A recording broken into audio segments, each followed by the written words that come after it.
Bagaimana turunnya? Dengarkan. Sekali lagi, ini menyerupakan dengan turunnya makhluk. Tidak sahih namanya Israel. Tapi yang menyerupakan itu namanya mujassimah. Tapi as-salab bukan mujassimah.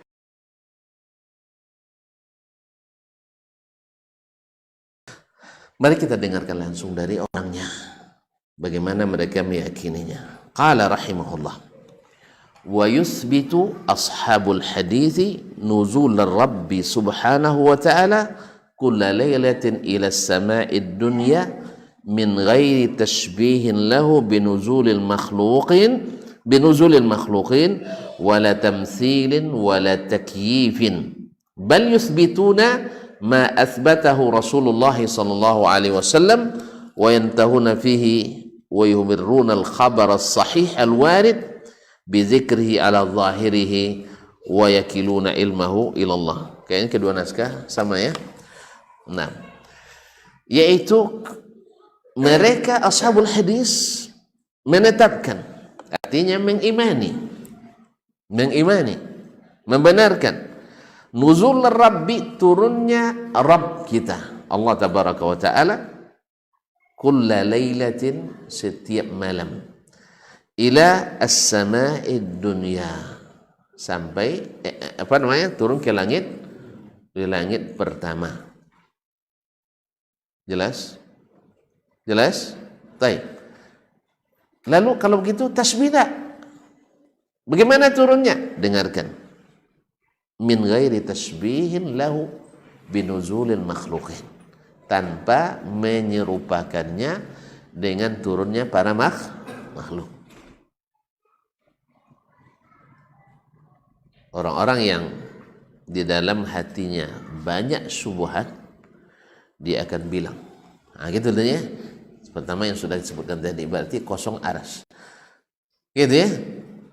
Di mana dia dapat keedah kalau Allah turun berarti kosong? Di mana? Dia pada asalnya juga tidak beriman bahwa Allah di arsy.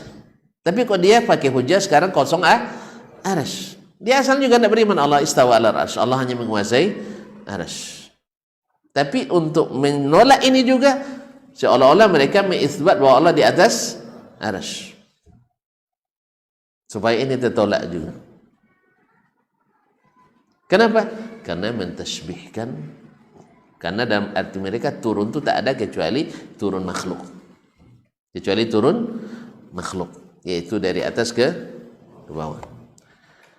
Masyaallah kiram dirahmati Allah. Yang kedua akan berkata lagi, sepertiga malam. Sepertiga malam mana?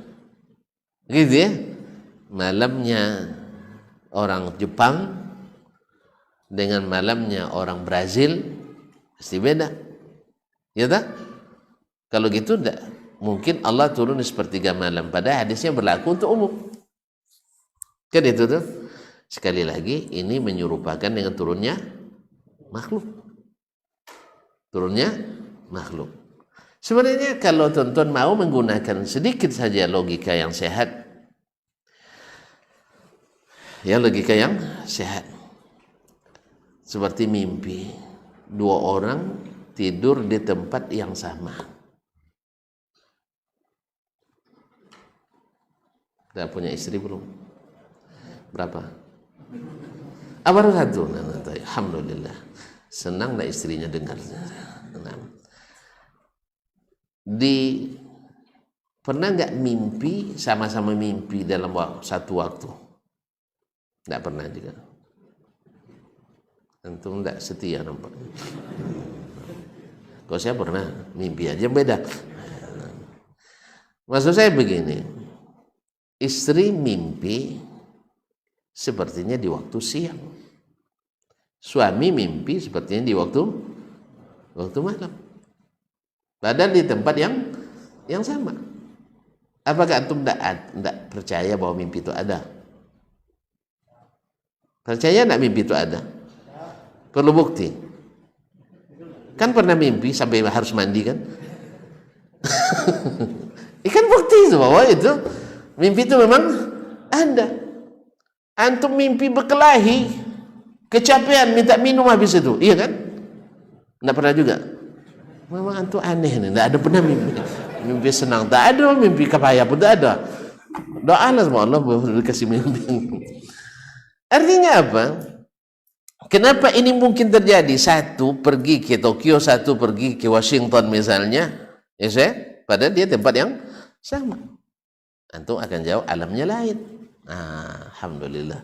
Berarti beda, sesama makhluk saja bisa berbeda, apalagi Al-Khaliq. Ini akidah yang ini apa namanya logika yang sehat.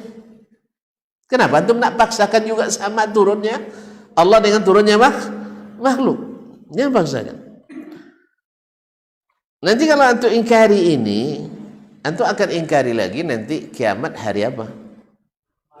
Hari Jumat. Tapi sekali lagi anak kita sudah sebutkan, andainya terjadi hari Jumat, Jumatnya orang Tokyo dengan Brazil juga tidak sama.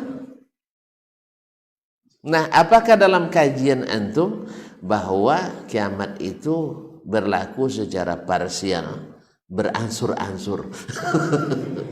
Ada? Tidak ada. Berarti Jumat yang mana? Antum bingung sendiri jawab. Ini perlu bukti fisik nanti. Perlu, saksikanlah sendiri nanti.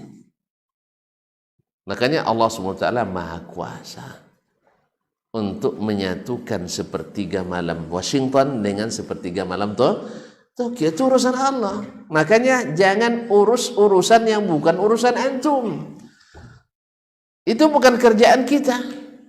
Tapi urusan kita adalah meyakini apa yang diberitakan. Kalau antum otak-atik nanti, antum sendiri yang pusing. Ya, ini amplifier ini.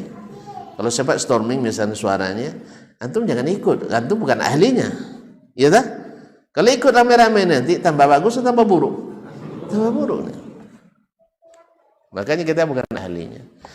Ada yang bertanya mahasiswa saya dulu waktu kuliah, Ustadz, yang mematikan itu kan malaikat maut. Ya betul, sampai sini betul kan? Lalu gimana Ustadz? Jam 8 pagi meninggal orang di Pekanbaru. Di jam yang sama, menit yang sama, detik yang sama mati pula orang di Siak. Gimana tuh?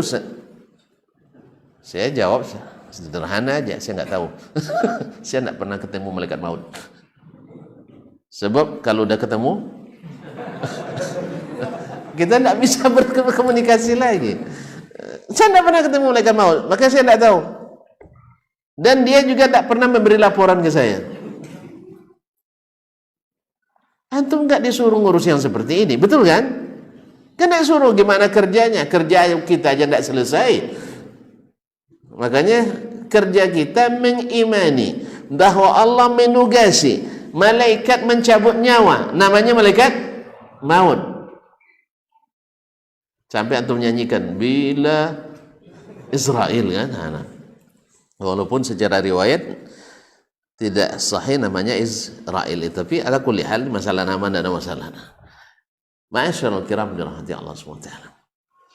Lalu saya katakan kepadanya, nanti bingung karena apa? Karena membayangkan petugas itu seperti petugas makhluk ini. Selesai tugas di Pekanbaru naik travel pula ke Siak. Iyalah, lewat pula Lubuk Dalam. Lubangnya dalam. Kapan sampainya? Tapi yang saya tahu, saya bilang, malaikat itu pernah dilihat oleh Nabi SAW bentuk aslinya, besarnya dari ufuk timur ke ufuk barat. Kalau gitu Siak jauh darinya? Jauh? Ya enggak. Kalau istilah orang Makassar sekali tindis saja duanya. Terus sekali tindis, sekali tekan aja, tindis semua itu. Nah, sekali tekan aja dua-duanya mati.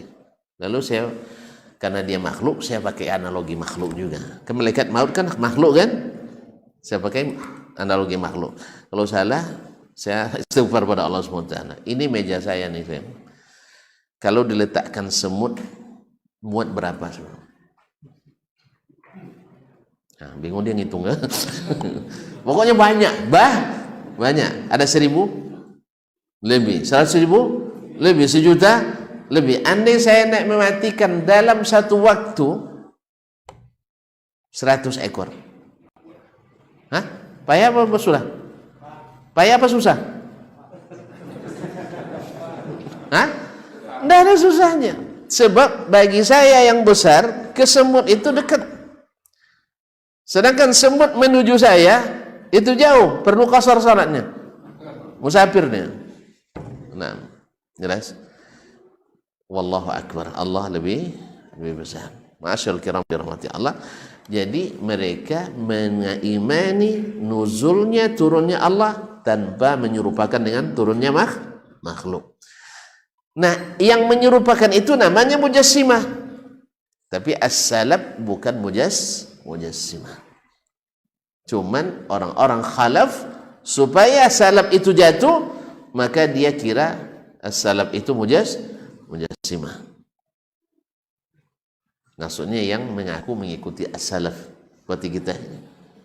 Dia dianggap kita mujassimah. Akhirnya ditarik-tariknya as-salaf itu menjadi ahli ta'wil dan ahli ta'til.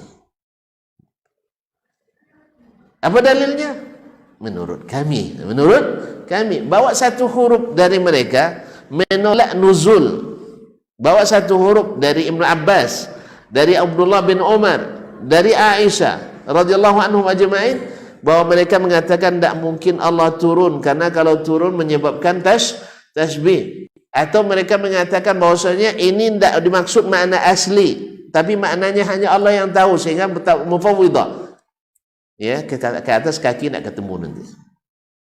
Kecuali hanya membuktikan ada sebagian takwil dilakukan oleh sahabat. Ya, seperti mentakwilkan makna yadun dengan makna al-ata was sakha. Itu ada memang di bab-bab lain.